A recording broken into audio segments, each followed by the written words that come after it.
Buenos días. Esperemos que vayan llegando ya después del café, se vaya llenando un poquitín más la sala. Ya van llegando. Bueno, primero agradecer un año más al doctor Díaz Rubio la invitación a participar y felicitarle por el éxito de esta reunión. Y vamos a empezar sin más la mesa redonda sobre la primera de las dos mesas redondas que hay sobre cáncer de próstata. Yo, a modo de introducción, quiero decir o recordar simplemente que desde los años 40, en que Huggins se le dio el premio Nobel de Medicina como consecuencia del descubrimiento del desarrollo de los trabajos que había hecho él anteriormente sobre la hormonodependencia del cáncer de próstata, quizá el avance más importante que se ha producido más recientemente es el del conocimiento que incluso en las fases en las que el cáncer de próstata ya es resistente, es decir, ya ha sido el paciente tratado con bien de procedimientos quirúrgicos, radioterápicos o bien, como más frecuentemente se hace ahora, médicos, para conseguir la castración, sabemos que el escape que se va a producir en estas situaciones también va a suponer un relanzamiento o una reactivación funcional del mecanismo dependiente de los receptores androgénicos. Esto es importante y entonces se han descrito mecanismos del tipo de mutaciones de los receptores androgénicos, de sobreexpresión de los receptores androgénicos, incluso de la aparición de variantes de estos receptores androgénicos que justifican el por qué en los pacientes resistentes a la castración puede jugar un papel muy importante todavía el manejo hormonal. Lógicamente, con el conocimiento de estas vías se ha desarrollado o han producido una serie de agentes dirigidos frente a intentar frenar la funcionalidad de los andrógenos. Fundamentalmente dos tipos de agentes, unos que inhiben la biosíntesis de los andrógenos, como es el caso de la abiraterona, y otro, como son los nuevos inhibidores de los receptores androgénicos, como es el caso de la enzalutamida.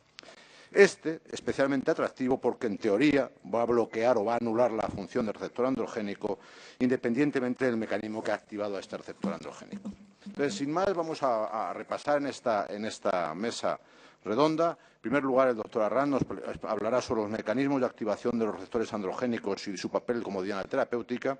Posteriormente, la doctora González del Alba sobre el uso racional y la razón de utilización de la enzalutamida en el cáncer de próstata. Y, por último, el doctor Maroto nos va a hablar sobre cómo se puede optimizar o mejorar el papel de la enzalutamida, cuál es el momento en el que mejor podemos utilizar la enzalutamida, si antes o después de la quimioterapia, y su experiencia clínica, que quizás sea uno de los centros españoles, con mayor experiencia en enzalutamida. Así que, sin más, si haces el favor, José Ángel.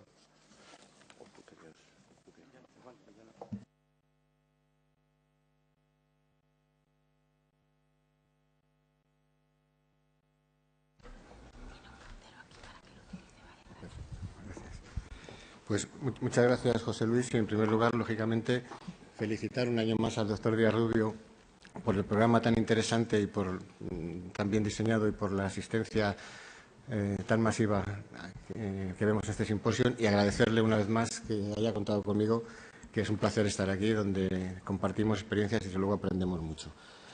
Pues para empezar este simposio, como podéis ver, el título de mi charla es La importancia del receptor androgénico en el cáncer de próstata resistente a castración, y yo diría más, en la próstata y en el cáncer de próstata en general, porque realmente, como veremos, hablar de cáncer de próstata y hablar de la próstata es hablar en gran medida del receptor androgénico y todo lo que le regula y todo lo que es regulado por él. Bien, ¿qué es el receptor androgénico? Pues si tuviéramos que definirlo en una palabra, tendríamos que decir que el receptor androgénico en realidad es un factor de transcripción, lo cual ya dice bastante de todo lo que va a venir a lo largo de las próximas diapositivas.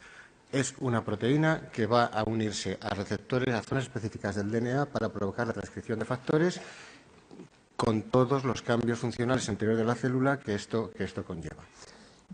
Y este receptor androgénico, este factor de transcripción, está fundamentalmente donde todos pensamos que debe estar, que es en el tejido sistema genitourinario en el varón, también en el sistema neuroendocrino y también en el tejido musculoesquelético, como lo saben bien todos aquellos que toman anabolizantes, etcétera, etcétera, y que tiene que ver pues con todo el desarrollo embrionario y demás, ¿no? Y siguiente concepto importante es que el receptor androgénico es activado por la presencia de andrógenos. Y esto también es clave en las patologías de las que vamos a hablar. El receptor androgénico se sintetiza a partir de información localizada en el gen del receptor androgénico, que tiene una copia única y está localizado en el cromosoma X. Y aquí ya empezamos a tener que conocer algunos aspectos importantes. El gen del receptor androgénico y el receptor tiene 4 dominios que codifican para partes diferentes del receptor androgénico. Podemos hablar de un dominio N-terminal, podemos hablar de un dominio que se une al DNA, podemos hablar de un dominio que se une al ligando. Serían estos 3 dominios están unidos entre sí por una zona de bisagra que le permite fundamentalmente penetrar en el núcleo en el momento adecuado, porque como veremos esto habitualmente se encuentra en el citoplasma. Bien, esta parte N-terminal es una parte dedicada en el receptor androgénico fundamentalmente a controlar los procesos de transcripción una vez que se haya unido al DNA. Por lo tanto, aquí tendremos posibles influencias sobre transcripción de unos factores u otros o transcripción en unas condiciones u otras. En esta parte del receptor androgénico, por ejemplo, existe capacidad para convertirle constitutivamente en receptor capaz de transcribir, sin necesidad de que haya presencia de ligando, aunque hay otra parte que efectivamente es capaz de transcribir cuando hay presencia de ligando. Pero en determinadas circunstancias y determinadas mutaciones permitirán que esta parte actúe por sí misma de forma constitutiva. Volveremos a esto. La región central que se une al DNA tiene dos dedos de zinc, que tiene una estructura tridimensional que le permite acoplarse a la síntesis de DNA, unirse a la topoisomerasa, y es la parte que fundamentalmente se dedicará a estos procesos. Lo hará y se localizará en el DNA en sitios concretos del DNA, sitios concretos que vendrán determinados que se llaman en concreto zonas receptoras del receptor de andrógeno y elementos de respuesta androgénica, de una manera general. Habitualmente lo hará ahí, pero en esta zona de unión, por esta zona de unión al DNA, también se podrá unir en otros sitios donde el propio microambiente de la célula tumoral, digamos, le conduzca. Es decir, que en un ambiente con determinadas sustancias citoplásmicas o determinadas sustancias intranucleares que hagan que todo sea propicio para la síntesis y para de factores promitóticos, pues a lo mejor se le ponen al descubierto otros puntos de unión que no son específicamente las zonas, los elementos de respuesta androgénica, sino otros. Por lo tanto, el receptor androgénico tendrá cierta flexibilidad también para hacer cosas que habitualmente no hace. Y luego está esta zona de unión al ligando, que en teoría y en la práctica es la zona donde se unirá la dihidrotestosterona para iniciar toda la secuencia de eventos que llevan finalmente a la transcripción de factores, y que será también muy importante porque podrá sufrir mutaciones, y estas mutaciones afectarán a veces a esta zona del ligando y provocarán comportamientos atípicos. Por lo tanto, conocer el receptor androgénico empieza a explicar parte de los fenómenos que observamos en la clínica y, desde luego, en la biología. ¿Cómo funciona? ¿Cuál es el mecanismo de acción y qué cosas hace el receptor androgénico? Bueno, pues en este esquema, para mí bastante bonito, además bastante completo, que lógicamente no es mío, pues se puede ver cómo a partir de andrógenos fundamentalmente testiculares, testosterona, aunque también a veces extratesticulares, andrógenos testosterona que entra en la célula y es pasada a dihidrotestosterona en la célula o en el microambiente. Los dos están interactuando.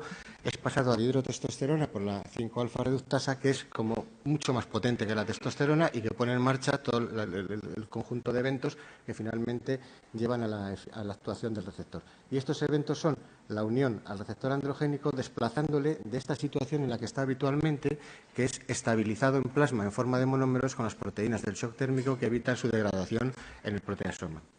Entonces, en presencia de andrógenos, dihidrotestosterona en concreto, estas proteínas son desplazadas, ocupan el lugar del receptor y permiten la dimerización, que es la forma funcionalmente activa del receptor, para inmediatamente pasar al núcleo y en el núcleo buscar estos elementos de respuesta androgénica y hacer la unión al DNA en esta zona.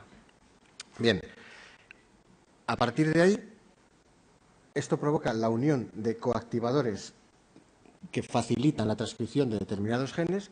Hay muchos elementos de respuesta androgénica, como podréis entender. Podemos tener en la cabeza para pensar lo que pasa la síntesis de PSA, que es uno de ellos, pero hay desde luego muchas más. Y fundamentalmente, y dependiendo de en qué órgano esté, en el músculo, en la próstata, en tu tejido seminal, hará unas funciones u otras y dependiendo de qué momento de la vida de la persona, paciente con cáncer de próstata o embrión en desarrollo de órganos genitales, pues liberará o codificará para unos genes o para otros. Bien, como digo, se juntan todos estos coactivadores que facilitan y que son específicos para cada punto de unión también, y esto conlleva a, según en qué momento, en concreto en la próstata, provocar proliferación, supervivencia, metabolismo. En principio, lo que hace, de forma general, podríamos encuadrarlo en síntesis de proteínas necesarias para el líquido seminal, algunas proteasas, PSA, proliferación a veces, diferenciación en otras, según el momento en el que esté la próstata, y de alguna manera es quizá la proteína más importante que regula todo el comportamiento de la fisiología celular, porque no solo se encarga de esto de una manera directa, sino que esta función está muy mediatizada, como os decía antes, por este microambiente celular que hace que se les pongan unos elementos de respuesta u otros y se le añaden unos coactivadores o correpresores u otros. ¿De acuerdo? También hay una función no directamente relacionada con la transcripción de DNA que tiene el receptor androgénico por su efecto, por el hecho de estar simplemente en el citoplasma. Hay algunas funciones que necesitan regularse de manera más rápida, todo en el concepto del mismo objetivo, dependiendo del momento en el que se esté, del objetivo que vaya a cumplir en ese momento. Y como digo, hay algunas funciones que las hace directamente por interferir en vías intracelulares en esta forma, digamos, de forma libre no unida a los elementos de respuesta angiogénica. ¿Qué pasa en la malignización? Porque en la malignización esto pasa también. Bien, si hablamos de la malignización en cáncer de próstata, tenemos que hacer como dos planos. Un primer plano es mirar al epitelio prostático y intentar descubrir de qué célula viene el cáncer de próstata. Sabemos que el epitelio prostático está muy jerarquizado y en él podemos distinguir, bueno, tenemos un estroma y en el epitelio podemos distinguir una capa de células basales y una capa de células luminales mucho más diferenciadas. Sabemos que la mayoría de los cánceres de próstata, al menos en sus inicios, expresan receptor androgénico y son sensibles a hormonas.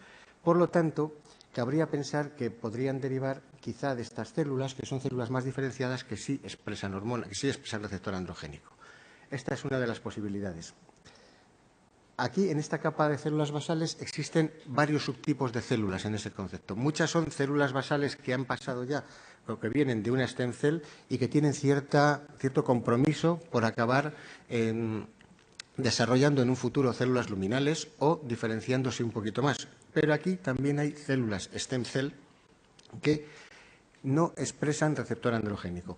Las células basales no stem cell pueden responder a andrógenos, pero no tienen receptor androgénico. Las células stem cell ni tienen receptor androgénico ni responden a andrógenos, como tampoco lo hacen las células neuroendocrinas, a las que se llega por un estadio diferente de diferenciación también a partir de las células stem cell, y que tienen otras funciones más tróficas en el conjunto del epitelio. No voy a entrar en todo esto ahora, porque desde luego yo tampoco lo tengo demasiado claro, porque los sabios, los que estudian esto, no tienen claro de cuál es la célula de origen. Sabemos que la célula de origen finalmente expresará casi siempre el receptor androgénico.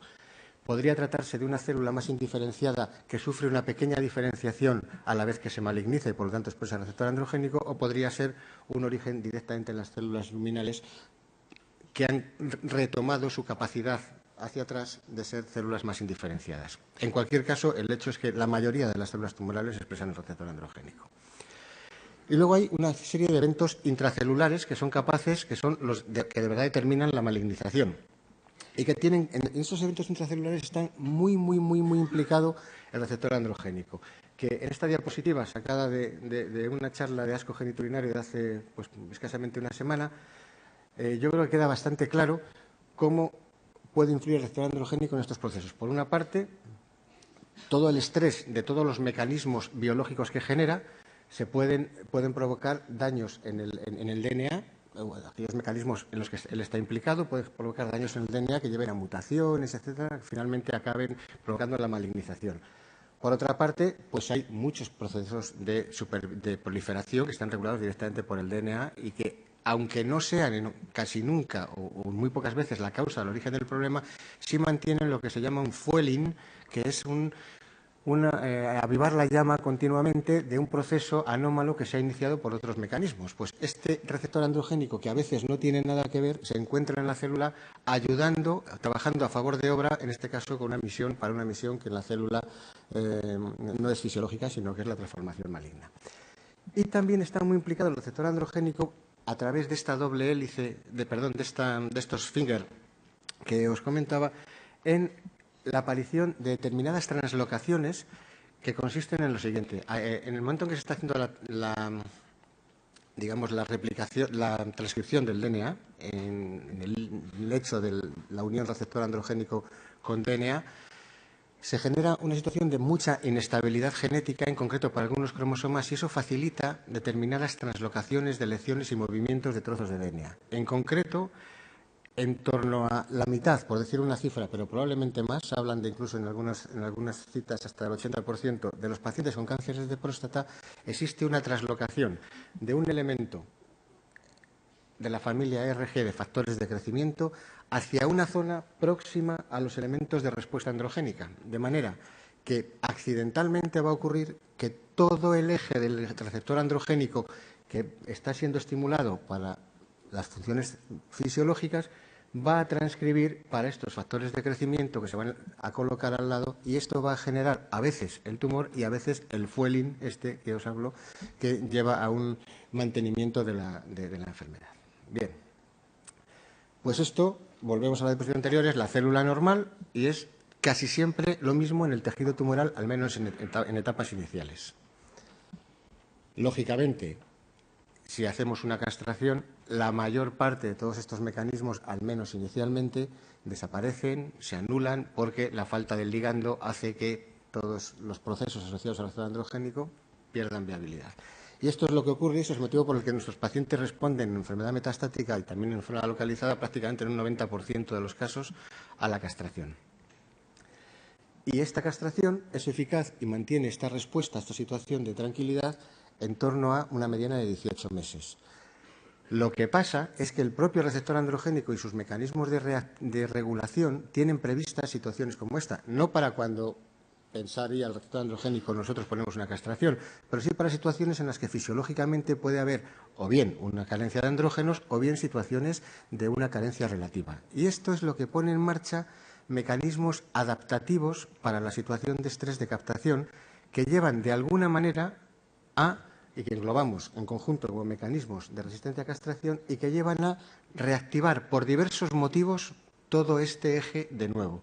Y veremos algunos ahora con un poquito más de detalle, pero básicamente este es el concepto clave, que en la célula resistente a castración los propios mecanismos fisiológicos que en gran parte están ahí para regular la función del receptor androgénico son capaces de devolver al eje del receptor androgénico su actividad. A veces causará esto más mutaciones y más problemas y a veces actuará como activador, fueling, concepto que yo he aprendido hace poco y por eso lo repito, a ver si me lo aprendo, fueling que mantiene de manera viva los problemas que o ha generado él o han generado otros. Y de nuevo, la proliferación, supervivencia y metabolismo, etcétera, pues se verán de nuevo, como digo, activados. Bien. Dicho esto, la resistencia a castración queda ya bastante bien encuadrada. No siempre tiene el receptor androgénico que ver con esto, pero siempre está presente aunque no tenga que ver, o casi siempre. Y esto lo podemos ver claramente en la clínica porque nuestros pacientes que progresan a castración a veces lo hacen con afectación visceral y ósea solo sin aumento de PSA, pero lo habitual es que haya aumento de PSA. Y este aumento de PSA no viene de ningún otro sitio, nada más que de la activación del eje del receptor androgénico que requiere este mecanismo. Bien, no sabemos cuál es la célula, digamos, donde reside esta capacidad regenerativa otra vez del tumor, una vez que se ha sometido a una castración. Sabemos que cuando hay una castración hay bastante deplección de células receptor androgénico positivo y un predominio de células receptor androgénico negativo en lo que podríamos llamar el nadir de PSA o lo que podríamos llamar la máxima respuesta a la castración, pero sabemos que hay células receptor androgénico positivo que retienen esta que son capaces de sobrevivir a esta situación de resistencia a castración y que en situaciones experimentales son capaces de repoblar completamente después el tumor. Por lo tanto, esta capacidad de respuesta al receptor androgénico de funcionalidad queda todavía retenida en la resistencia a la castración. Y, por lo tanto, que resistencia a castración no tiene nada que ver, es un concepto ya claramente superado, con andrógeno independencia, ni con hormono independencia, que son conceptos ya muy antiguos. Ahora hablamos de resistencia a castración, que es lo único que de verdad pasa. El tumor crece en un ambiente deprivado de andrógenos, que es la castración. Hay una clasificación reciente, un intento de resumir un poco lo que puede estar pasando, que se publicó en 2012 y que a mí no me gusta mucho porque yo creo que está superada, pero que básicamente dice que un cáncer de próstata puede tener receptor androgénico y ligando, y funcionar las dos cosas, puede tener un exceso de ligando, puede tener un exceso de receptor androgénico o puede funcionar en ausencia de ligando y de receptor androgénico. Esta sería la situación más de hormono independencia, pero esto yo creo que hoy está superado. Superado porque han aparecido más cosas todavía que no caben aquí, no porque esto sea mentira. Bien, es lo que os acabo de decir. Y aquí ya prácticamente, si no mi penúltima diapositiva, tenemos resumidos los mecanismos que pueden estar implicados en la resistencia a castración en lo que puede ser una célula tumoral. Tengo que decir de entrada que esta diapositiva es didáctica, pero por supuesto mentira. Es decir, no hay uno u otro, no tienen por qué estar todos, pueden estar unos sí u otros no, en fin, lo que es un tumor, ¿no? Pero sirve para que tengamos en la cabeza un poquito de ideas claras que nos permitan comprender lo que nos pasa en la clínica y lo que pasa cuando hacemos tratamientos. Bien, podríamos hablar de un conjunto de procesos originarios o responsables de la resistencia a castración a nivel prereceptor, antes del receptor. Y esto es lo que queda aquí reflejado. Y esto es hecho más que demostrado debido a la posibilidad de que la propia célula sintetice andrógenos en presencia de castración a partir de esteroides en general, a partir de esteroides suprarrenales. Por lo tanto, este primer paso está claramente demostrado y se sabe que este es uno de los mecanismos probablemente más iniciales o al menos bastante más frecuentes en una célula que empieza a crecer en un ambiente de deprivación androgénica. Y por otra parte parece lógico que la célula, si no tiene su ligando, pues se ocupe de producirlo, ¿no? Bien. Otra cosa que puede hacer es utilizar otros ligandos que no sean receptor androgénico. Y esto lo hace a través de mutaciones del receptor. Probablemente utilizando mecanismos de regulación fisiológica que tiene la próstata, que permiten cierta capacidad y variabilidad o adaptación. No voy a decir, porque esto ya es como yo lo he entendido, como si fueran inmunoglobulinas, porque no sería el caso, ¿no? Ni mucho menos, esto es una barbaridad. Pero bueno, con esta flexibilidad un poco a lo mejor se puede entender que la célula pueda mutar para activar el receptor androgénico por otros mecanismos. Y estos mecanismos, que son ligandos alternativos, como digo, mutaciones. ¿Mutaciones dónde? Pues a veces mutaciones en la parte N-terminal del receptor, que llevarían a darle constitutivamente capacidad de transcribir, o a veces en la parte del ligando, que le permitirían unirse a otros ligandos mediante cambios conformacionales o lo que fuera.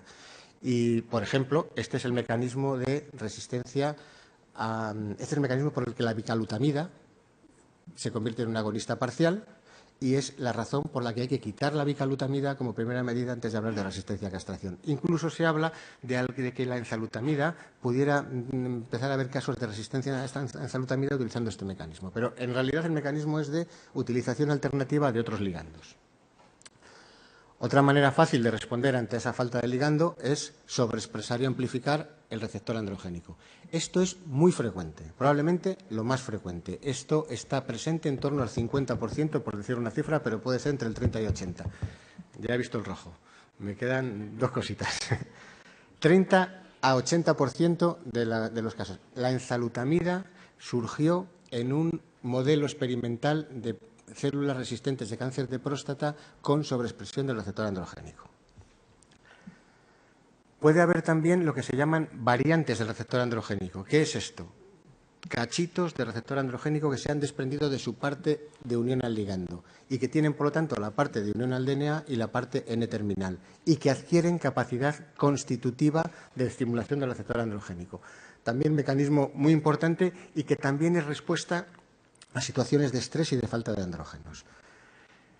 Toda esta primera parte podríamos decir que sería dependiente, todo esto sería dependiente del ligando. Los ligandos, es decir, la presencia de un ligando facilita todavía más, pero en conjuntos necesitan ligando y casi siempre el camino de la existencia de receptor. Aquí ya no hay tanto receptor y estas otras vías ya son a veces ligando independiente, a veces a través de estimulación del receptor, como pasa con la vía PI3K, a veces por procesos intracelulares, mutaciones, como se originan los tumores, que cambian la relación entre coactivadores y correpresores que actúan a nivel del lugar de transcripción y pueden facilitar, promover, inhibir, etcétera, modular en cualquier caso, en este caso en el sentido maligno, la producción de tumores. Y finalmente, ya por terminar, pues hay otras vías de las que se sabe menos, pero que no por eso son menos importantes, como pueden ser, por ejemplo, la provocación de vías de estímulo de supervivencia, vías antiapoptóticas que utilicen BCL2 y que, por lo tanto, bypassen el efecto diferenciador de supervivencia que ejerce el fueling, que ejerce el propio receptor androgénico sobre la célula, recuperación a partir de stem cell, receptor androgénico negativo y no respondedor de andrógenos, y todo el tema del microambiente, que es para otra charla, del tema de antiangiogénesis, transición epitelio-mesenquimal, papel del hueso en todo esto de la metastatización, que conocéis y que encajaríamos aquí como otra carpeta que se abriría para seguir de la que tendríamos que seguir hablando. Y ya para terminar, antes de que me vuelvan a llamar la atención, pues deciros que, en conclusión, yo diría que el eje del receptor androgénico, por lo tanto, es clave en todos los procesos fisiológicos de la célula prostática, es clave en la malignización de la célula prostática, a veces lo causa o a veces está allí favoreciendo a favor de obra, es clave en el mantenimiento de la célula malignizada hormonosensible, es clave y mantiene su importancia en la célula prostática resistente a castración, o bien como causa de la resistencia, en algunos casos, o bien como factor facilitador de la supervivencia celular. La siguiente conclusión y mi última idea es clave y clara. La inhibición eficaz del eje del receptor androgénico contrarresta una gran parte de los mecanismos implicados en el cáncer de próstata resistente a castración. No todos, pero sí una gran parte, y por lo tanto, pues este concepto lo tenemos que interiorizar ya en nuestra práctica clínica diaria. Muchas gracias.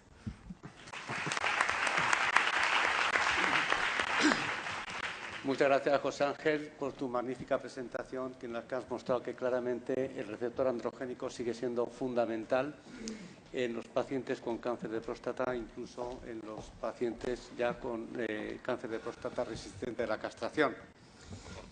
Yo creo que después tendremos preguntas muy interesantes a este nivel. Vamos a seguir, pues.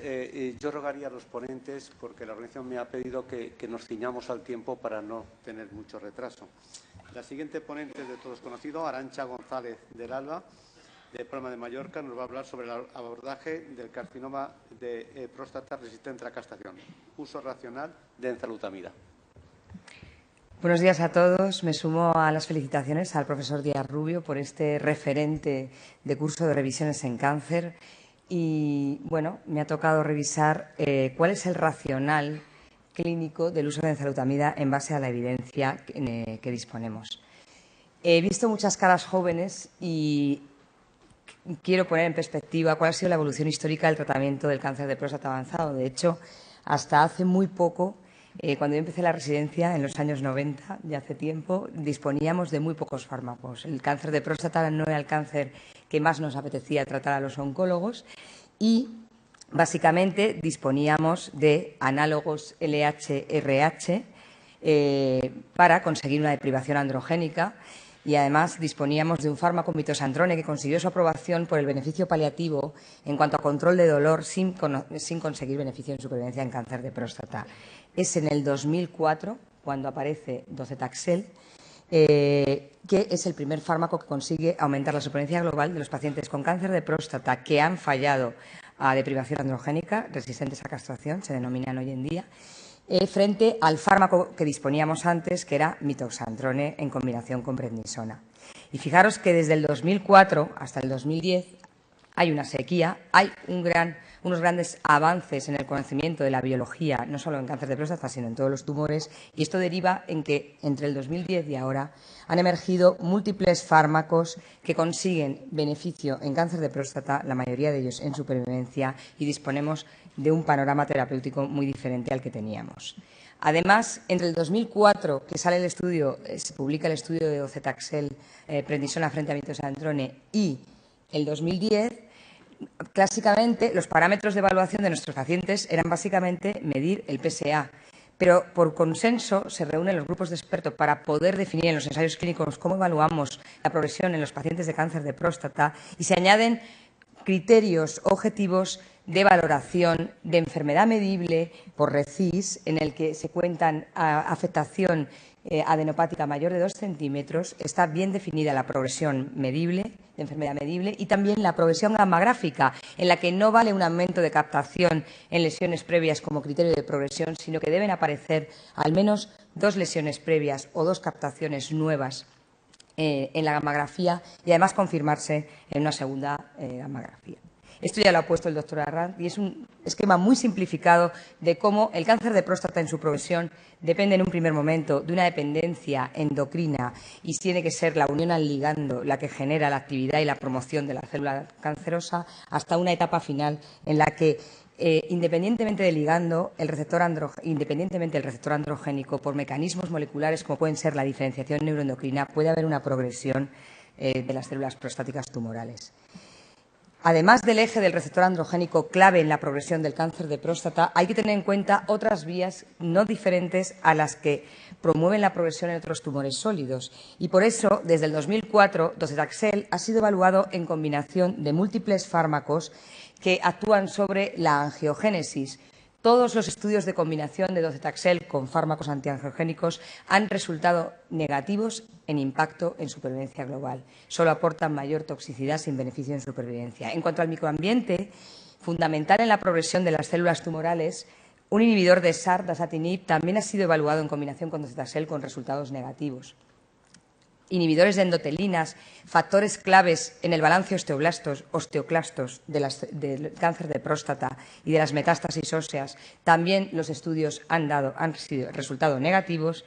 Y, por último, fármacos que actúan sobre proteínas proapoptóticas. Fundamentalmente nos queda un estudio pendiente en combinación con docetaxel con custirsen, que es un inhibidor de clasterina, una proteína que promueve la supervivencia celular de la célula prostática, y sería el único estudio de combinación hoy en día con docetaxel que nos queda pendiente si cumple el objetivo de supervivencia, de conseguir beneficio en supervivencia global. Aquí un esquema de cómo evoluciona el cáncer de próstata desde la terapia local, que podamos intervenir al paciente, y en la enfermedad avanzada el paciente se trata con deprivación androgénica, se somete a castración y a partir de aquí terapias hormonales de segunda línea clásicas no habían conseguido ningún beneficio en supervivencia global y por eso, a partir del conocimiento de la biología y de los mecanismos de adaptación que ha contado el doctor Arranz, hemos podido llegar a diseñar fármacos dirigidos contra esos procesos biológicos y tenemos varios fármacos que actúan de una manera clínicamente significativa en situación antes de la quimioterapia y después de la quimioterapia con docetaxel.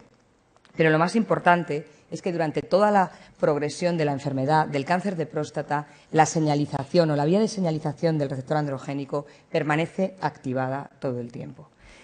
¿Cómo podemos actuar sobre esa vía de señalización del receptor androgénico? Pues podemos actuar en la producción de andrógenos, como abiraterona, que es un inhibidor de la síntesis de andrógenos, y podemos actuar sobre la unión del ligando al receptor androgénico mediante fármacos como el que yo os voy a hablar, que es enzalutamida, un nuevo antiandrógeno.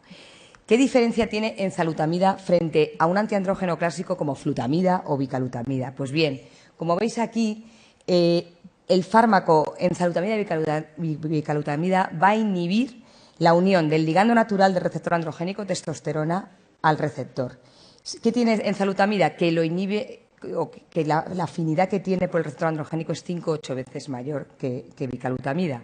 Este es el primer paso. El segundo paso sería que el complejo que se forma del receptor androgénico con la unión del ligando y que es fundamental para traslocarse al núcleo y ejercer su función sobre el DNA, Esa traslocación es inhibida también por enzalutamida y no por los antiandrógenos clásicos. Y además, enzalutamida carece de la actividad agonista parcial que puede tener los antiandrógenos clásicos y que, por lo tanto, clínicamente veríamos en resultados con una retirada de antiandrógeno, pero enzalutamida no tiene esa actividad agonista parcial, así que es un antiandrógeno muy potente. Como os he dicho, la afinidad es 5 o 8 veces mayor que bicalutamida y en cuanto a la farmacocinética, enzalutamida es un fármaco de administración oral que a la media hora o 4 horas ya tiene picos séricos de concentraciones terapéuticas y con una vida media de una semana. Datos preclínicos de enzalutamida consiguen actividad significativa y en el estudio fase 1 y 2 se evalúa población prequimioterapia y postquimioterapia con tasas de respuesta en términos de PSA muy significativas. Por eso se lleva a cabo el primer estudio fase 3 en población de cáncer de próstata metastático resistente a castración que han progresado a quimioterapia con docetaxel. Estudio publicado en 2012 en New England. Este estudio fase 3 randomiza 1.199 pacientes que habían recibido al menos quimioterapia con docetaxel, podían haber recibido un régimen adicional y además podían llevar o no asociados corticoides. Se randomiza a recibir enzalutamida 4 cápsulas que consiguen una dosis de 160 miligramos versus placebo. Y el objetivo primario era la supervivencia global y se estratificaba por ECOG del paciente y por nivel de dolor valorado por el cuestionario abreviado del dolor. Objetivos secundarios, respuesta de PSA, respuesta objetiva, calidad de vida, dolor, supervivencia libre de progresión radiológica, progresión de PSA y tiempo hasta el primer evento óseo y progresión de dolor. Las características de los pacientes estaban bien balanceadas en ambas ramas del estudio. Vemos que la edad mediana de los pacientes era de en torno a 70 años. ECOG2 eran muy poquitos, tan solo un 8%. En el cuestionario del dolor tan solo superaban 4 en el baremo del cuestionario, un cuarto de los pacientes. Tenían metástasis óseas el 90% y había un 70% de enfermedad objetiva mesurable de tejidos blandos, pero enfermedad visceral hepática era un 11%, un 10, un 11%, y visceral pulmonar un 14, un 15%. ¿Cómo habían estado tratados los pacientes de la FIR? Pues habían recibido la mayoría 2 o 3 líneas previas de hormonoterapia y un 70% habían recibido quimioterapia con docetaxel únicamente, pero un cuarto de los pacientes habían recibido 2 regímenes de quimioterapia previa y la mediana del número de ciclos con docetaxel es de 8. En el análisis intermedio planificado tras 500 eventos de muerte, el comité independiente revela que hay una diferencia estadísticamente significativa en supervivencia global, se interrumpe el estudio, se rompe el enmascaramiento y se ofrece el fármaco de estudio enzalutamida a la población que estaba asignada a la rama de placebo. Estos son los resultados de supervivencia global: 18,4 meses de mediana para enzalutamida frente a 13,6, con un hazard ratio de 0,63 y un 37% de reducción en el riesgo de muerte. Además, en el estudio publicado en New England, si vemos el hazard ratio ajustado en el análisis multivariante por factores pronósticos, el propio tratamiento con enzalutamida versus placebo consigue una reducción del riesgo de muerte del 42%. Este beneficio en supervivencia global es consistente en todos los subgrupos de pacientes. Quizás, una vez más, como otros estudios en cáncer de próstata y en otras neoplasias, el ECOG2, que está poco representado en este estudio, pues roza o quizás se beneficien menos estos pacientes, pero es una N muy pequeña y hay que tomarlo con cautela. En cuanto a la tasa de respuesta de PSA, del 50%, enzalutamida 54% versus 2% y del 90% de disminución de PSA 25 versus 1. La tasa de enfermedad mesurable es interesante. Un 30% hay respuesta objetiva por criterios RECIST frente a placebo. Y en cuanto a la calidad de vida, la tasa de respuesta de calidad de vida también hay una diferencia estadísticamente significativa de enzalutamida versus placebo, 43 versus 18. En cuanto al tiempo de la progresión de PSA, una diferencia de 8,3 versus 3 meses. Fijaros el hazard ratio de 0,25. En cuanto a la progresión radiográfica también, una diferencia de 8 versus 3 meses, con un hazard ratio de 0,40. El tiempo hasta el primer evento óseo también un beneficio estadísticamente significativo para enzalutamida, 16,7 versus 13,3. Y aquí tenéis recapitulados todos los criterios de valoración secundarios, además de la supervivencia global, todos objetivos que enzalutamida mejora significativamente frente a placebo. En cuanto a la duración del tratamiento, la mediana de duración es de 8 meses de enzalutamida frente a 3 de placebo. ¿Y qué hay acerca de los efectos adversos? Pues realmente enzalutamida es un fármaco que se tolera muy bien y si veis aquí, en cuanto a los acontecimientos grado 3, la tasa de interrupciones y la tasa de acontecimientos adversos graves quizás es muy similar en ambas ramas, pero incluso se supera en la rama de placebo frente a enzalutamida. Y en cuanto a acontecimientos adversos de interés, la astenia es uno de los acontecimientos adversos más frecuentes. Se eleva poco o hay poca alteración de las transaminasas con este fármaco, pero sí que hay una alerta en que un 0,6% de los pacientes presentan convulsiones. Y en el New England se refiere como que estos pacientes, que fueron 5, tenían condiciones previas no evaluadas previamente predisponentes, como puede ser abuso de alcohol, lesiones cerebrales isquémicas o metástasis cerebrales no diagnosticadas. Los acontecimientos adversos más frecuentes, hemos dicho la astenia, el diarrea, dolor musculoesquelético, sofocos, es un antiandrógeno, y cefalea. Aquí tenéis los tratamientos post-estudio, en los que un 60% de la rama de placebo y un 40% de la rama de enzalutamida eran sometidos a tratamientos posteriores, básicamente a viraterona y cabazitaxel. Y interesante este análisis no planeado previamente de la población sometida a enzalutamida que llevaba corticoides frente a la que no llevaba corticoides, y el beneficio en supervivencia global es consistente en ambas poblaciones, si bien sabemos que la población que lleva corticoides asociados probablemente es una población de peor pronóstico y sus resultados en mediana de supervivencia son peores. Conclusiones del estudio AFIRM. El estudio en enzalutamida demuestra una eficacia significativa en el paciente con cáncer de próstata resistente a castración tratado con quimioterapia previamente en supervivencia global y en supervivencia libre de progresión radiológica. Con estos hazard ratios mejora la calidad de vida del paciente y retrasa el primer evento esquelético, y generalmente enzalutamida se tolera bien en la mayoría de los pacientes. ¿Es el único fármaco que tenemos en el panorama post-docetaxel? Pues no. Desde el 2010 han emergido varios tratamientos que todos ellos han demostrado beneficio significativo en supervivencia global frente a algunos a placebo, frente a prednisona o frente a mitoxantrone. Ahí está la cuestión de qué fármaco será el mejor en el contexto post-quimioterapia. Recientemente, hace unas semanas, se han presentado los datos de enzalutamida en población prequimioterapia, datos muy interesantes.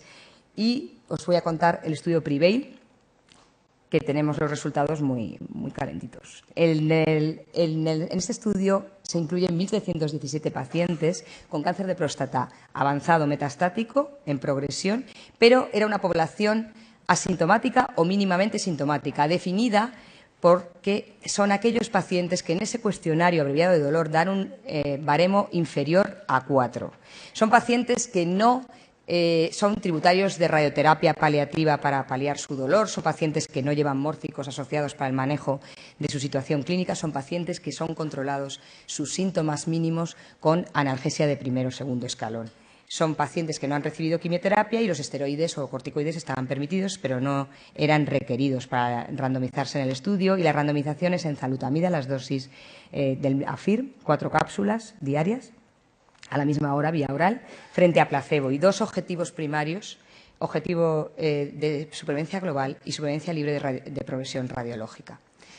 Se incluyeron 1.717 pacientes en una randomización, en este caso 1:1, y recientemente, antes de Navidad, se ha parado el estudio por los datos significativos de supervivencia global tras 540 eventos de muerte, y se abre la rama se le abre el ciego y se ofrece a los pacientes que han recibido placebo y cumplen criterios de elegibilidad, se ofrece el recibir el fármaco de estudio. Las características de los pacientes, bien balanceadas en ambas ramas. En este estudio eran pacientes con una mediana de edad de 70 años. El Gleason mayor de 8 eran la mitad de los pacientes. Fijaros que el 70% tienen un ECOG 0. En cuanto al dolor basal, en el cuestionario abreviado de dolor, 0 o 1 en el baremo, un 66% de los pacientes, y tan solo un 4% llevaban corticoides asociados. En cuanto a las características de volumen tumoral, la mediana de PSA está entre unos 50 nanogramos mililitro, la LDH en 185, carga tumoral de metástasis óseas el 85% de la población, y metástasis en partes blandas 59, un 60% de los pacientes. Este estudio, a diferencia del estudio prequimio de abiraterona, incluía metástasis viscerales, hepáticas y pulmonares, que eran un 11% de los pacientes. En cuanto a la mediana de duración de enzalutamida o de exposición al fármaco, 3 veces más alta en la rama de enzalutamida frente a la rama de placebo. Y además, la mediana de seguimiento en supervivencia global del estudio, cuando se han reportado los datos, es de 22 meses. Aquí tenéis los datos de mejoría en supervivencia, en supervivencia libre de progresión radiológica de enzalutamida frente a placebo, con una mediana de supervivencia libre de progresión no alcanzada para la rama de enzalutamida, pero fijaros que el hazard ratio es de 0,18, una reducción del riesgo de progresión radiológica del 81%. Y además el beneficio en supervivencia libre de progresión radiológica es consistente para todos los grupos de pacientes, como podéis ver en este esquema. Y además cumple el objetivo de beneficio en supervivencia global estadísticamente significativo, con una reducción del riesgo de muerte del 29%, teniendo en cuenta que la supervivencia global estimada en este punto de corte, recordar que es un seguimiento de 22 meses, se estima de 32,4 para la rama meses para la rama de enzalutamida frente a 30,2 la rama de placebo. Y este beneficio en supervivencia global es consistente en todos los subgrupos de pacientes y, además, teniendo en cuenta las terapias subsiguientes, que en este contexto de enfermedad tan precoz tiene relevancia. De hecho, la rama de placebo recibe en tratamientos subsiguientes el 70% y un 40% de la rama de enzalutamida. Fijaros que el doble de pacientes en la rama de placebo prácticamente reciben docetaxel y también abiraterona y cabazitaxel. A pesar de todo, se obtiene el beneficio en supervivencia global y la tasa de respuesta objetiva es muy interesante, un 60% frente a un 5%, teniendo un 20% de respuestas completas que se consiguen en el estudio y un 40% de respuestas parciales. Enzalutamida, además, como abiraterona también lo consigue en su estudio COU 302, retrasa el tiempo al inicio de la quimioterapia. 28 meses de mediana en la rama de enzalutamida frente a 10,8 en la rama de placebo, con un hazard ratio de 0,35, de tal manera que la mediana de tiempo que retrasa enzalutamida el tiempo o la exposición a la quimioterapia es de 17 meses. Además, beneficio significativo en cuanto a la progresión de PSA, 11,2 versus 2,8, estadísticamente significativo. El deterioro en calidad de vida, 11 meses versus 5,6. Y la tasa de respuestas de PSA, que superior al 50% en descenso de PSA, un 78% de pacientes frente a 3,5 en la rama de placebo. Una vez más, la tolerabilidad del fármaco es buena. En este estudio se comprueba cómo la tasa de efectos adversos serios es algo más alta en la rama de enzalutamida, si bien no hay una diferencia muy notable. Las discontinuaciones fueron similares y el tiempo al primer evento grado 3 es el doble de tiempo el que tarda la rama de enzalutamida frente a la rama de placebo.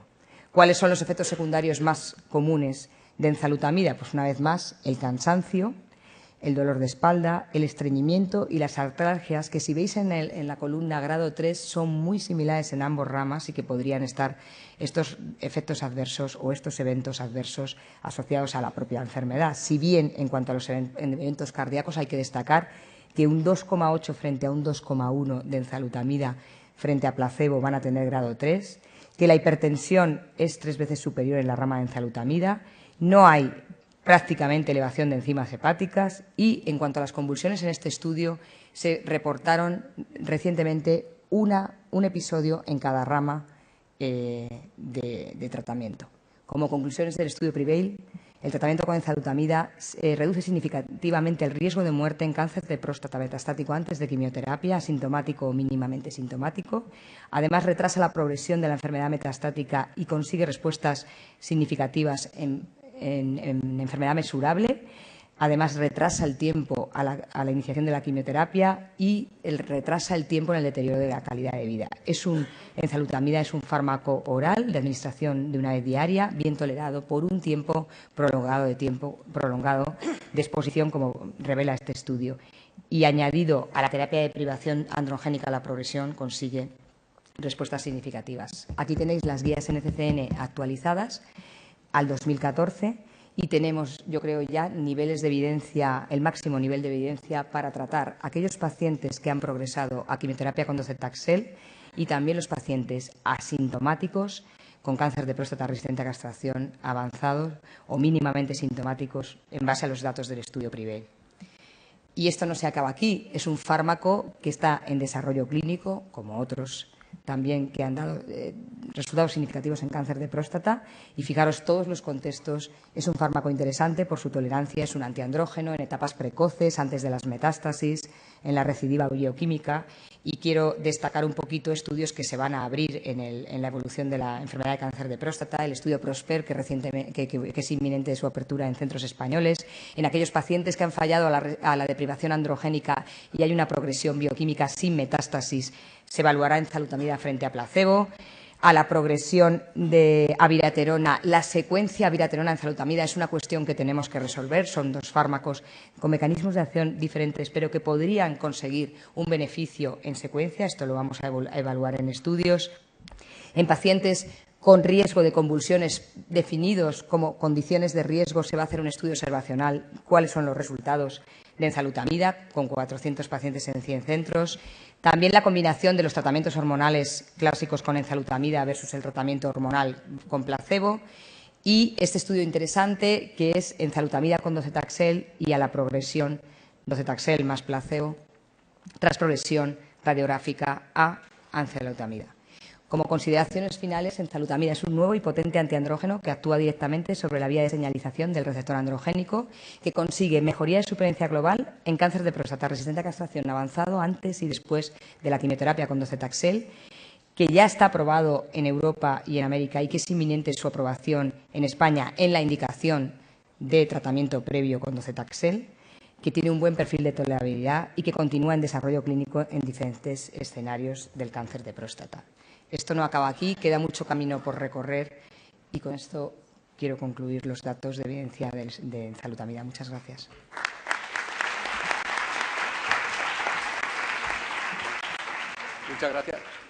Muchas gracias, Arantxa, por tu presentación y por la actualización de los datos de enzalutamida.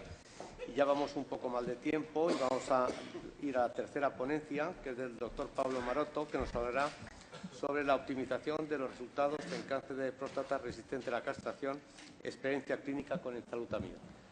Hola, buenos días. Enhorabuena al doctor profesor Díaz Rubio por este simposio. La verdad es que es uno de los simposios con una personalidad especial. Después de las dos charlas que hemos tenido es difícil que yo pueda aportar algo más. Sí que he tenido la suerte de empezar a trabajar ya con enzalutamida y quizá transmitir algunos puntos que, bueno, que pueden servir de punto de discusión o de comentario posteriormente. Como ya se ha ido diciendo a lo largo de las dos charlas anteriores, y seguro que se va a repetir, quería que saliera de aquí esta conclusión general de la charla, más que los casos clínicos o lo que pensaré, o lo que irá saliendo durante la misma, y es que el cáncer de próstata realmente es aún una enfermedad, en la mayoría de los pacientes, dependiente del receptor androgénico. Como la charla trataba de intentar optimizar terapéuticas, pues he querido poner la excepción, y sobre todo para que hay aquí muchos oncólogos en formación y también comentamos los pacientes en comités con otras especialidades y a la hora de tomar las decisiones terapéuticas saber que hay esa excepción, que no todo es por una línea terapéutica. Esto es un carcinoma anaplásico de próstata, me tienen que creer, cuando nos lo revisamos no hay glándulas, esto podría ser cualquier cosa, pero sí, esto es un carcinoma anaplásico de próstata. Tumor que, bueno, pues cursa con PSAs más pequeños, más bajos, metástasis en localizaciones atípicas y que quizás sea más sensible a la quimio. Y esto es una parte del cáncer de próstata que tenemos que tener en la cabeza y hay pacientes que son así. Pero esto es una minoría. La gran mayoría que nos encontramos se refleja muy bien en esta diapositiva.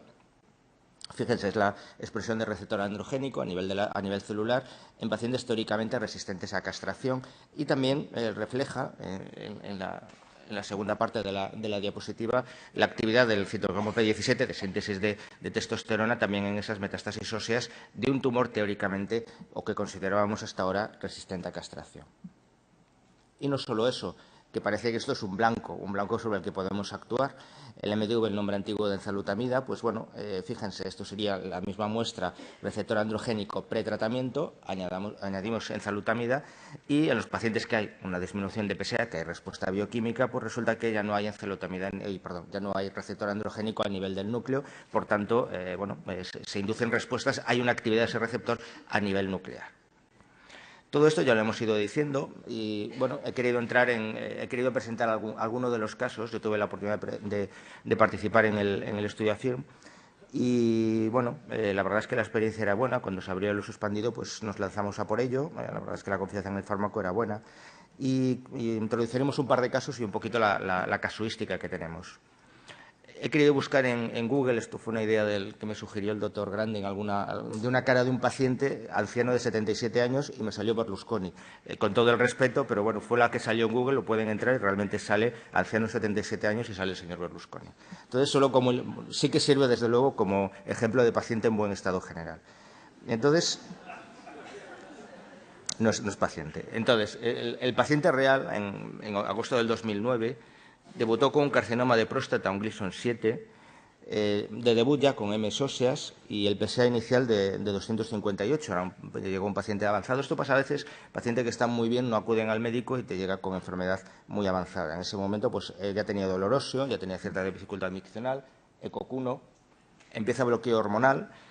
En septiembre de 2009, eficaz durante un par de años, que se hace resistente a castración. En el último ASCO-GU de San Francisco se presentó un póster sugiriendo que el tiempo de bloqueo hormonal largo era más de un año versus menos de un año y que esta diferencia de un año versus menos de un año pues podía tener implicaciones terapéuticas. La referencia que ven abajo de Argelès que pueden consultar, fue un póster en ASCO-GU. Bueno, aparte de este factor, en principio, que parece positivo, tiene un tiempo prolongado de respuesta hormonal, empieza con dolor nuevamente en octubre del 2011, empieza zoledrónico, docetaxel, complicaciones derivadas de la quimioterapia, estamos hablando de un paciente de 77 años, tobosis venosa profunda, tenía dolor, se movilizaba poco y progresa además durante el cuarto ciclo. Se va directamente a cabazitaxel. Este paciente era controlado en clínicas privadas, es más fácil la administración de fármacos endovenosos, pasa a cabazitaxel, 4 ciclos y con elevada toxicidad. En este caso, pues neutropenia, diarreas, nuevamente ingreso y definitivamente stop de quimio. Y lo que ocurre con los pacientes con cáncer de próstata no controlada, a pesar de zoledrónico, pues vas teniendo eventos óseos y radioterapias a nivel de L1, D9, C4 progresivamente, paciente en evolución y en general con mala calidad de vida, tanto por las toxicidades como por la propia enfermedad en evolución. De hecho, cuando nos llegó al centro, pues tenía esta resonancia que, bueno, en alguna zona había imágenes de compresión medular, en zonas que ya habían sido irradiadas. Evidentemente, el pronóstico de todo este cuadro pues, es infausto. En ese momento, cuando nos llegó, pues tenía un ECOC2, tenía un dolor óseo no controlado, no quería tomar mórficos, estaba con primer escalón, llevaba corticoides. Los subrayo porque son factores, nuevamente insistiendo, que es un paciente de muy mal pronóstico. ECOC2, consumiendo corticoides, que veíamos antes la exposición de la doctora del Alba, que es un factor adverso pronóstico. Y como punto hicimos un nivel de testosterona y nos salió de 40, por debajo del nivel de castración. Lo he querido señalar aquí porque es un pequeño trabajo que hemos hecho en combinación con el Hospital Clínico de Barcelona, la doctora Mellado. Juntamos pacientes que iban a entrar en ensayo clínico de quimioterapia y mirar los niveles de testosterona, si podía tener un factor pronóstico, curiosamente, dentro de castración. Es decir, el nivel de castración, que es 50, eran los pacientes que habían entrado en ensayo y mirábamos si podía tener algún factor. Este es el perfil de las testosteronas, menos de 20, era la mediana, aproximadamente 19 o así, y comparamos por debajo de la mediana con por encima de la mediana. Y los que estaban por encima de la mediana, pues resulta que nos iban mejor. Al menos parece que tiene un valor pronóstico. Nuestro interés era ver si además lo podía tener predictivo. Pero bueno, lo quería poner como curiosidad. Este señor, pues bueno, al menos tenía este factor que parecía que pudiera ser un factor pronóstico positivo. En todo caso, en diciembre del 2012 inicia enzalutamida. Realmente el dolor desapareció rápidamente. Normalmente cuando empezó el tratamiento lo controlé a las 2 semanas y ya se le había el dolor, no tomaba analgesia de ningún tipo, salía a la calle. Analíticamente la respuesta fue muy rápida, de una hemoglobina de la anemia secundaria, tratamientos, etcétera, empezó a mejorar. hubo un pequeño flare de fosfatasas alcalinas que luego se normalizaron y el PSA rápidamente descendió pues, por debajo del 50%. Toda esta respuesta muy rápida, esta diapositiva ya la hemos visto, a las 4 semanas tenemos niveles ya estables de enzalutamida y que, fíjense en esta diapositiva que también encontré por aquí para ver la rapidez de funcionamiento del fármaco, esto sería un PET realizado con fluorodihidrotestosterona, captación en las metástasis, y esto después de enzalutamida a las 4 semanas, ya no hay captación, ya está ocupado el receptor por el fármaco, por tanto realmente la respuesta de los estudios preclínicos, bueno, de los estudios clínicos iniciales, pues parece que sí que es rápida, que corresponde con lo que he observado en este y en otros pacientes que he tratado. Hemos hablado de mejoría en supervivencia. Esto siempre es la gran pregunta que nos llega. ¿Estamos solo prolongando supervivencia? Este señor tenía dolor, ECOG 2, mal pronóstico. Lo que queríamos era también contribuir, o sobre todo la inyección, era contribuir al control del dolor. Este es el estudio, en este paciente funcionó, y este es el análisis del control del dolor en el estudio AFIRM, el estudio post-docetaxel. Fíjense, estos son los ítems de dolor.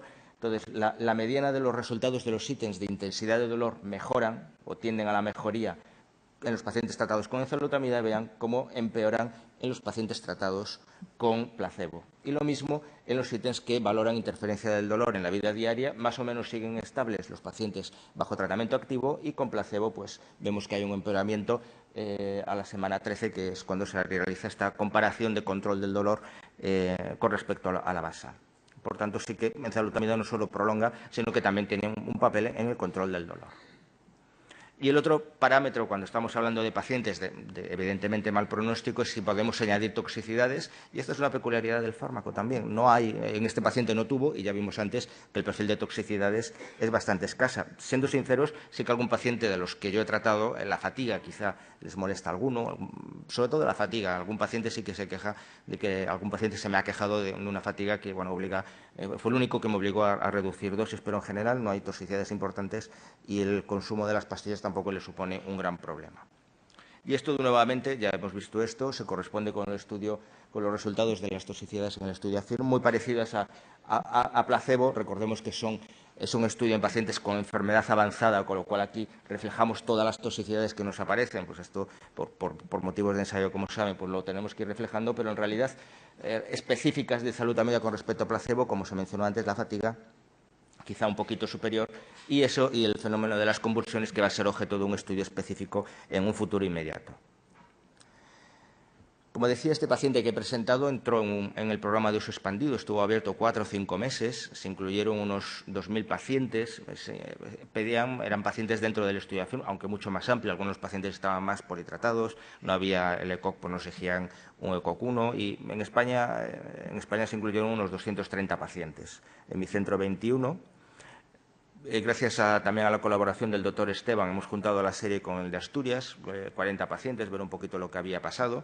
Esperemos que podamos ir incluyendo alguna serie más y juntar los 200. Todos, por supuesto, habían recibido docetaxel, mediana de 8 ciclos, y teníamos algunos pacientes que habían recibido abiraterona, 5 pacientes, cabazitaxel otros 5 y ketoconazol en 7. 9 pacientes no les funcionó. Hablo solo de respuesta bioquímica, que es lo que hemos analizado de momento en estos 40 pacientes. De estos 9, 3 habían recibido abiraterona. La respuesta bioquímica realmente fue muy rápida. Globalmente, los 4 pacientes, un poquito como veíamos en las 4 semanas, en el 47,5% de los pacientes ya había reducciones de más del 30% de PSAs, y a las 12 semanas, y del 50% a las 4 semanas en el 27,5%.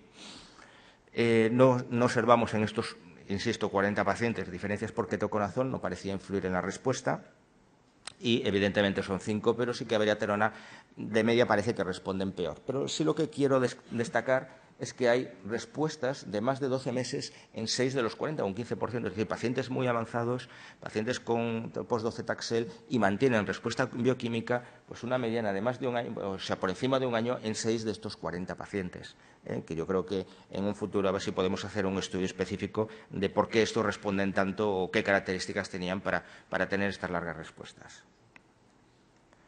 La evolución de PSAs, esto sería disminuciones y subidas, está invertido de los que vemos en el AFIRM, me salió así la gráfica, pero bueno, vemos que la gran mayoría hay disminución y muy poquitos hay subida, y además esas disminuciones son importantes, hay una actuación sobre el receptor androgénico y el PSA realmente se desploma. Esta sería la gráfica de la máxima respuesta individual. que es muy parecida a la que vemos en el AFIRM y en los estudios de fase 1-2. Más del 50% en el estudio, 54% de los pacientes tienen respuestas de más del 50%, es muy parecido, un poquito menos nosotros, pero los perfiles son casi todos los pacientes pues con algo de respuesta, entre comillas, bioquímica. Insistiendo con lo de la velocidad de respuesta, a mí me preocupa bastante, porque es importante en un paciente con una medicación costosa pues saber si nos funciona rápido o si no nos está funcionando, no mantenerla demasiado tiempo innecesariamente. Bueno, nuevamente, en las 4 semanas, esta sería la gráfica de evolución de los PSAs de los pacientes de mi hospital. Aún no lo he hecho en los 40, pero bueno, veis que hay una caída brusca de los PSAs a las 4 semanas, más o menos a las 8 llegan a la máxima respuesta y de ahí ya más o menos se estabiliza. Y es un perfil que se va reproduciendo. No hay flare, no hay aumento de PSA inicial, al menos nosotros en los 40 no se ha observado.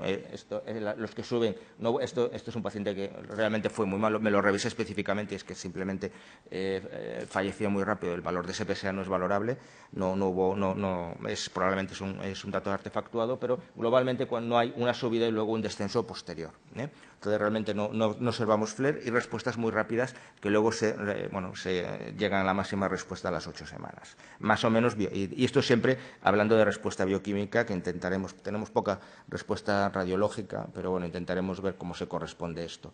Lo que sí nos parece, o al menos en este pequeño estudio, los que responden más de un 30% en estas primeras 4 semanas viven más. Es un poquito de perogrullo, pero bueno, yo creo que es importante irlo anotando. El tiempo de progresión por PSA de 5 meses, 25, menor que en el AFIRM, son 40 pacientes más tratados. Y otro ejemplo, nuevamente el Google, este es un paciente más típico, de 82 años, Gleason 7, T3B también de debut con metástasis ganglionares, también bloqueo hormonal de inicio, es decir, este es un perfil de paciente con que, bueno, ya luego comentaremos, el PSA de 120, bloqueo hormonal octubre de 2010, 2 años más o menos, o un año y pico de control, dificultad miccional creciente. Esto es el problema cuando no tenemos un buen control local. Muchas veces nos fallan por aquí. Bueno, docetaxel en julio del 2012 y el problema, paciente de 82 años, docetaxel, situación de resistencia a castración, neumonía en el contexto de una neutropenia y, bueno, se para tratamiento, 82 años, no podemos continuar por esta vía.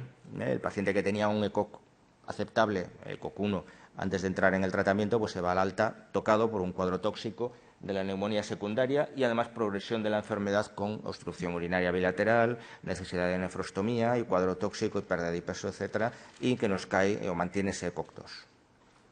Por tanto, nuevamente una situación en principio con ninguna opción terapéutica aparente. Esto sería la gráfica de PSA, control muy bueno con el bloqueo hormonal durante un tiempo prolongado, se dispara, intentamos docetaxel, que parece que hace respuesta bioquímica, pero no podemos continuar, sería un modelo de paciente con poco tratamiento, progresa y aquí entra en uso expandido con enzalutamida y nuevamente el mismo perfil de caída de PSA que veíamos antes, muy brusco a las 4 semanas, el paciente empieza a controlarse el dolor, recupera apetito, etcétera. En este caso mantuvo respuesta durante unos 6 meses y nuevamente sin grandes sintoxicidades asociadas. Realmente la tolerancia fue excelente. De aquí a la siguiente pregunta, o la siguiente cuestión, que ya se ha adelantado antes, la cuestión de los ECOG-2. ¿Beneficiamos ECOG-2 con estos tratamientos? Al final, el objetivo dentro del fármaco no era también el control del dolor y sintomático, pero bueno, como comentaba la doctora del ALBA, pues bueno, los ECOG-2 son pocos pacientes en el AFIR, 102, hay una tendencia, pero es que en algún foro que lo hemos discutido, cuando sumas, y de hecho creo que hay un metaanálisis, que sumas todos los pequeños subgrupos de ECOG-2 de los múltiples estudios, y al final es que realmente hay un beneficio en los pacientes con ECOG-2, obviamente bien seleccionados, etcétera, pero que podrían beneficiarse también de tratamiento como los otros pacientes, solo que ¿qué ocurre con los ECOG-2? Que el pronóstico pues es mucho peor que el resto de los pacientes y es un factor adverso de supervivencia. O sea que probablemente haya que individualizarlo muy cuidadosamente y ver el objetivo específico en ese paciente con estado general deteriorado. Apunto también que, bueno, ECOG-2, el factor adverso de supervivencia, igual que el tener o no, igual que la intensidad de dolor. Como decía, en este paciente pues tampoco hubo grandes toxicidades asociadas y hoy voy especialmente bien, voy a cortar un poquito con respecto a mis compañeros. Yo creo que, desde luego, a mí lo que me llama la atención de enzalutamida en el día a día es la respuesta rápida, la poca toxicidad, y abro esa posibilidad, que ya saldrá en las discusiones, de resistencia cruzada con otras maniobras hormonales o incluso con docetaxel. Abro ahí con interrogantes, porque realmente parece lo que estamos viendo, y las pequeñas comunicaciones que nos van saliendo de secuencialidad, enzalutamida, viraterona, viraterona, enzalutamida, que hay pequeñas series retrospectivas, 20, 39, como se ha comentado antes, hay un estudio que se va a hacer ahora prospectivo. Pero bueno, cuando te vas a mirar la letra pequeña, la supervivencia libre de progresión es mucho más corta que en los estudios de primera línea, de segunda línea, post-docetaxel. La tasa de respuestas por PSA-CTR también es menor, es decir, sí que parece que la secuencia pierde esa eficacia. Si hay resistencia cruzada o un paciente demasiado politratado, también lo podemos discutir. Y nada más que añadir. Muchísimas gracias.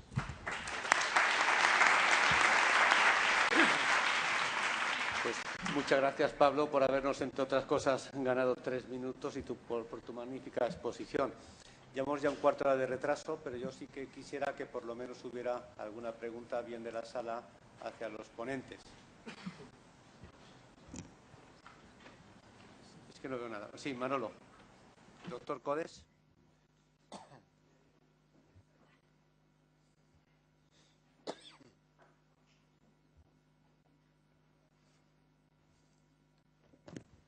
Si te parece, Manolo, podríamos ir un poco por orden. ¿Tu pregunta era para la mesa o para un ponente concreto? Mi pregunta es para toda la mesa, ¿no? Dada la escasez de tiempo que tenemos, bueno, primero felicitar a todos los ponentes por la exposición magnífica. Y la pregunta, yo creo que está en la mente de todos los que estamos en la sala, ¿no?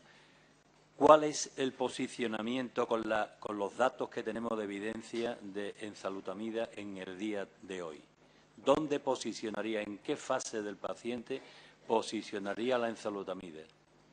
En el paciente que tenemos delante. ¿Empiezo yo? Yo creo que por el racional de mecanismo de acción de enzalutamida, por los resultados que tenemos en el estudio PREVAIL, enzalutamida pasará en un futuro a estadios precoces del cáncer de próstata. Tiene los dos estudios en contexto prequimio, a viraterona, CUGAR 302 y PREVAIL, tienen resultados espectaculares en población sin quimioterapia previa, pero la ventaja de enzalutamida, creo que biológicamente el mecanismo de acción, que es antiandrógeno, mucho más potente que los que conocemos, y la no necesidad de asociar corticoides frente a viraterona por el tema del efecto mineral corticoide, le hace más atractivo en un futuro para contextos en los que el paciente va a estar expuesto largo tiempo al fármaco. Entonces, creo que esto será así, pero hoy por hoy la indicación de enzalutamida estará en posquimio y tardará mucho la otra, pero probablemente se vaya moviendo a escenarios previos. Y eso también nos hará replantearnos si los datos que tenemos hasta ahora con la quimioterapia se pueden reproducir, porque tenemos la quimioterapia evaluada en una población no tan pretratada y ya hay datos de que probablemente la quimioterapia detrás de tantos fármacos no sabemos si tendremos los mismos resultados. Gracias, Arantxa. Ahora volveremos a la clínica, pero quizá antes a mí me encanta la presentación del doctor Arranz sobre el receptor androgénico. Y yo creo que ha quedado muy claro que la actividad activacional del receptor androgénico continúa en pacientes con cáncer de próstata resistente a la castración y que probablemente haya un crosstalk claro entre el receptor androgénico y otras vías de señalización molecular, ¿no? Pero, ¿cuáles de estas vías tú crees que son las más importantes o que están más implicadas? Todo esto es un campo de investigación. O sea que probablemente yo, por lo poco que he leído, por lo que he leído, no hay demasiadas cosas, pero sí hay algunas cosas muy próximas. Potencialmente, todas las vías que conocemos por otros tumores pueden estar influyendo. Potencialmente. Pero, hombre, por ejemplo, todas las vías que tienen que ver con receptores tirosinquinasa, pues parece que de alguna manera pueden influir en este crosstalk. El receptor androgénico es un un controlador de toda la célula prostática, y todo lo que pasa en la célula prostática de alguna manera pasa por él o tiene algo que ver con él, o es regulada por él o le afecta, ¿no? Entonces, de lo que he leído, pues realmente muchas vías que utilizan receptores tirosinquinasa, en concreto la vía PI3K-KT, pues parece que es una vía muy importante. Hay mucha relación entre el receptor androgénico y esta vía, como digo. De hecho, hay un estudio en marcha. Nosotros estamos participando en él con abiraterona más menos un inhibidor de PI3K en pacientes que han pasado docetaxel y demás, para probar esta hipótesis, por poner un ejemplo. La vía ER2 también se ha puesto en relación con receptores, con el receptor androgénico, pero pocos datos sobre esto. Otra vía interesante es la vía, otro mecanismo, porque no solo son vías, sino que son procesos intracelulares, es la vía de BRCA. Todo el tema, bueno, de la presentación se desprende fácilmente la importancia que tienen todos los mecanismos de regulación de la transcripción, de roturas, demás, tal. Hay también un ensayo clínico abierto con abiraterona más menos olaparib, un inhibidor de esta vía, que se va a poner en marcha también en situación post-docetaxel. Estas serían así las vías, digamos, más avanzadas. Luego están todas las vías metabólicas implicadas en la stem cell, la vía Hedge-Hodge, Notch, etcétera, todo esto, de lo que solo sé que, pues esto que acabo de decir, no sé mucho más, ¿no? Pero yo creo que iremos descubriendo más interrelaciones, seguro, porque a medida que avanzamos más en la supervivencia de los pacientes, la situación intracelular, digamos, se complejiza más y aparecerán más cosas, ¿no? Perfecto. ¿Y serías capaz de hablar, de decirnos en 3 palabras, si fuera posible, cuál es el papel que has comentado, yo creo que muy bien, sobre las splice variants? Las splice variant son otro campo de desarrollo y, digamos, de conocimiento así muy reciente. Tal y como yo lo entiendo, porque esto hay que aproximarse con mucho cariño para los que somos clínicos y no básicos, ¿no? Pues tal y como yo lo entiendo, digamos que la célula prostática tiene mecanismos para funcionar en caso de que le falten el ligando que pone en marcha todos los mecanismos de todos los procesos del receptor androgénico. Y uno de ellos es aquel que utiliza las splice variant, que son reordenamientos génicos del DNA de la célula que permiten la transcripción y, por lo tanto, formación de receptores androgénicos a los que les falta un trozo. ¿Y qué trozo es el que les falta? Pues habitualmente el trozo dependiente del ligando. ¿Qué significa esto? Pues significa que se hacen independientes de que existan o no andrógenos en la célula tumoral, y son capaces de meterse en el núcleo, no se sabe muy bien por qué mecanismo todavía, al menos en muchas de las variantes, unirse al DNA y ser capaces de transcribir el DNA. Y casi se conocen, creo que en torno a una docena de splice variant, quizá más. Casi todas, y acabo ya, tienen actividad constitutiva de transcripción, es decir, no necesitan ligandos. Algunas necesitan también todavía ligandos. Muchas gracias, José Ángel. Y un par de preguntas clínicas. Arantxa, ¿tenemos datos de eficacia de docetaxel post-enzalutamida? ¿Ocurre lo mismo que con la abiraterona, que parece ser que es menos activa? Yo creo que es muy pronto para tener estos datos. Seguramente habrá algún póster presentado, pero yo creo que la enzalutamida ha entrado más tarde y tenemos pocos datos. Pero sí que tenemos los datos de Mezinski, de la serie de Londres, en la que estos pacientes que habían estado expuestos en abiraterona en diferentes ensayos, cuando reciben docetaxel, no se reproducen los 18 meses de supervivencia, sino 12 meses, y la tasa de respuestas es bastante inferior. Yo creo que en este tiempo que viene ahora empezaremos a tratar a nuestros pacientes. Yo ya pacientes que he incluido en ensayo Privé estoy empezando a tratar con quimioterapia, y pacientes con abiraterona también, y bueno, lo único que hay son datos de Ns muy pequeñas, y bueno, hay un tema de la resistencia cruzada, en la que los taxanos intervienen en la internalización y en el efecto nuclear del receptor androgénico, y puede haber una resistencia cruzada entre taxanos y tratamientos hormonales. Hay datos preclínicos, pero esto hay que traducirlo a la clínica y tiene que tener mayor desarrollo, creo. Yo creo que afortunadamente tenemos un bendito problema, ¿no? Que hasta ahora teníamos ninguno, o un fármaco que hemos utilizado durante 10 años, y ahora ya disponemos de 5 en nuestras farmacias y de un par de ellos o 3 más que podemos ir ya utilizando en ensayos clínicos. El problema, a mi modo de ver, que se nos va a presentar ya en estos momentos es la secuencia de tratamientos, ¿no? Y de fármacos que, por una parte, son tremendamente eficaces, porque no hay que olvidar que hay muy pocos tumores, ni los más frecuentes, donde se haya conseguido que 5 fármacos aumenten la supervivencia. Porque en otros tumores, lamentablemente, estamos hartos ya de ver cómo aumenta supervivencia libre de progresión, tiempo de la progresión, etcétera, etcétera, pero con poco aumento de supervivencia. Aquí, sin embargo, todos han demostrado aumento de supervivencia. Por tanto, un problema que vamos a tener es cómo nos vamos a secuenciar a partir de ahora, incluso qué papel va a tener la quimioterapia a partir de estos momentos, ¿no? Con fármacos tan activos como tenemos. No nos olvidemos de la inmunoterapia, que también está ahí, aunque en nuestro ambiente es muy poco utilizado, ¿no? En todo esto, yo le preguntaría al doctor Pablo Maroto, ¿estáis utilizando o detectando las células tumorales circulantes para, de alguna forma, como factor pronóstico predictivo? No, por desgracia seguimos fiándonos, como habéis visto en la presentación, de características clínicas, PSA y los criterios bioquímicos, las características de respuesta que siempre hemos utilizado. Pueden ser útiles, podrían ser útiles, sobre todo con fármacos caros y con este concepto de intentar cambiar terapéuticas si no estás viendo eficacia, y quizá pudieran servirnos de detector precoz de ese fallo terapéutico, ¿no? Yo creo que hay que convencer de que si detectamos rápido que algo no funciona, podemos cambiarlo y ahorrar dinero, y quizá ahí sea la vía donde podamos entrar en la clínica con ellas, ¿no? Pero la respuesta es no. Ese aspecto que comentas me parece tremendamente importante, ¿no? Sobre todo por 2 aspectos. Por el aspecto del precio de los fármacos y, segundo, porque tenemos fármacos en reserva que son muy activos.